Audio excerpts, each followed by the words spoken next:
Now, we've seen Tom Brady year in and year out just plug and play athletes into the systems that he's been in as far as the Tampa Bay Buccaneers, the New England Patriots. We've seen him just, put these players in there and everything just worked seamlessly. Well, guess what?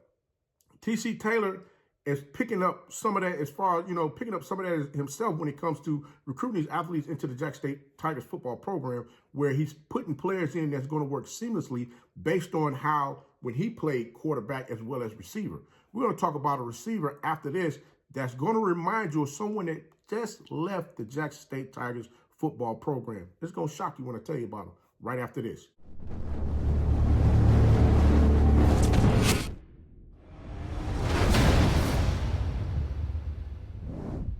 It's your favorite coach back at it again. 10 toes down, about to tell you how it all went down. This is Tomorrow Leader Sports Network with your host, Coach Walker. If you're new to the channel, please like, share, subscribe. Hit that notification bell so you can get all upcoming videos. For all my leaders out there, welcome back. Y'all know the drill. Y'all know the routine. If you haven't done so already, please like, comment, share these videos, and tap in the free to tell them to come on in. It's nothing but positive vibes. We're just having a good time talking about HBCU sports. And don't forget, you can follow us on all social media platforms. The links are listed down below in the description. So without further ado, we're going to go ahead and jump on in this thing because I'm like, Coach, wait a minute, seamlessly, where they can plug and play athletes. What you talking about? Everybody that was there is gone already. They've moved on, Coach. What are you getting at here? Let me break something down to you. You guys do remember that phenomenal athlete, Kevin Coleman, that was played with the Jackson State Tigers football team last year, that I feel, and I'm sure there's a lot of people, other people out there as well, feel that he should have got a lot more praise and pub as far as with what he was able to do out there on the field, especially when it came down to stretching defense. Defensive coordinators had to reevaluate and readjust some things out there in order for them to be able to maintain this young man out there on the field, to keep him from just going bonkers on them as far as with catching passes all over the place and scoring touchdowns. Well, I'm gonna be honest with you. That young man was definitely impactful, not only on the offensive side of the ball, but special teams as well. And one thing for certain is this: you had to make sure that you accounted for this young man out there on the field. It didn't matter who else was out there on the field other than him, but you had to account for him. Watching Kevin Coleman play last season, especially in that Celebration Bowl game, he put some teams on notice, letting them know, hey, look, you're going to have to make sure that your DBs are capable of guarding us out here on these edges, because if they're not, we're just going to do whatever it is we want to do with them, especially when this offense really get to clicking in the manner which it's supposed to. Now, I'm going to be honest with you. When I watched this young man in the Celebration Bowl, that was definitely his coming out party, because the young man had 7 catches for 137 yards and 1 touchdown. And I know y'all like, man, Coach, wait a minute. You talking about Kevin Coleman? Again, he's gone. Now, look, if you've gotten to this part of the commentary thus far as what I'm talking about, just stick around. I'm about to put you on something as far as where exactly I'm going with this, because this is the thing.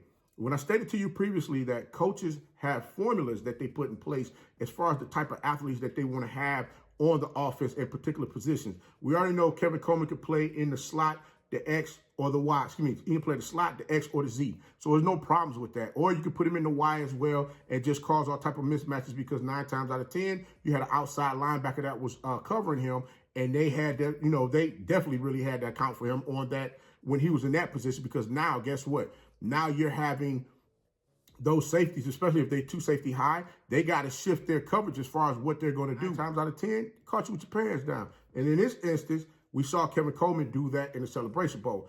Now, when I fast forward and I look at what Jackson State has going on right now, I'm like, wait a minute. Could it very well be possible that Jackson State may have landed Kevin Coleman, the second coming? Where you would sit there and say, man, wait a minute, in order for that to happen, Jackson State has to have lightning in a bottle. Well, I'm like, hey, when I looked at the measurables between these 2 young men, I said, man, you know what? Kevin Coleman is 5'11", 170 pounds. Antonio Gayden from Pearl River Community College is 5'11", 160. Both are speed receivers. You can line them up anywhere out there on the field and just watch them go to work. When I tell you that this young man here, who I'm talking about, Antonio Gayden, he can change up how a defense shift their coverage instantaneously, because you know what's going to happen? You're going to watch this kid blow by your cornerback the first time, and you can say, wait a minute. Whoa, hold on. Let's go 2 safeties high and make sure this does not happen again. Now you got 2 safeties over this young man, and the ball still gets there, even though the ball is underthrown to this young man. Not only that, but this young man's vertical is retarded, because he can go up and get the ball at the highest point, making sure he comes down with that ball, not allowing anyone else to get in position to get that pass. At Pearl River Community College, Gayden played in 16 games, catching 21 passes for 297 yards and 3 touchdowns. Now, Gayden, like Coleman, can play the X, the Y, the Z, and the slot. I'm just putting it out there like that. All I'm saying to you is this. You're going to be able to put this young man in positions that's going to cause mismatched nightmares all game long. And not only that, but Jackson State has also been able to go out there and get those big receivers like they did before.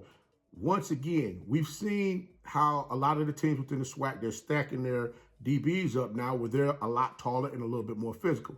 So you got to have those athletes that, you got to have those receivers that's got that wiggle. When they hit them routes, they're able to get in and out those routes quick, catching those DBs off guard as far as them not being able to use their length to their advantage as far as with trying to be able to bat balls down, whatever have you. So this is definitely, again, another great chess match move that Coach T.C. Taylor and the coaches for the Jackson State Tigers football program have made when it comes to recruiting. I mean, when you look at Gayden's speed and ability, to have defenders guessing which way he's going to come, which way he's going to break out of a route, I mean, that's going to be something phenomenal to sit there and watch, especially having him against those DBs within the SWAC.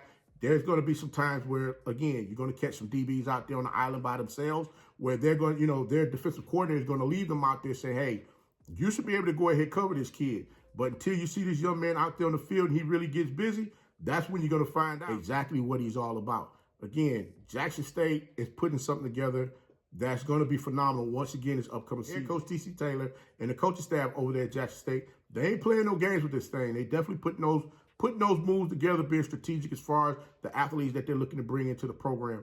This young man is definitely going to be an asset. I'm pretty sure we're probably going to see him back there catching punts and kicks as well. He's going to be a returner as well. But I'm guessing that this is what's going to happen with him as well. They're going to look to get this young man on the field as much as possible, put him in position for him to break games open as far as field position, allowing that offense to get out there and do the things that they need to do to put points up on the board. But you know what?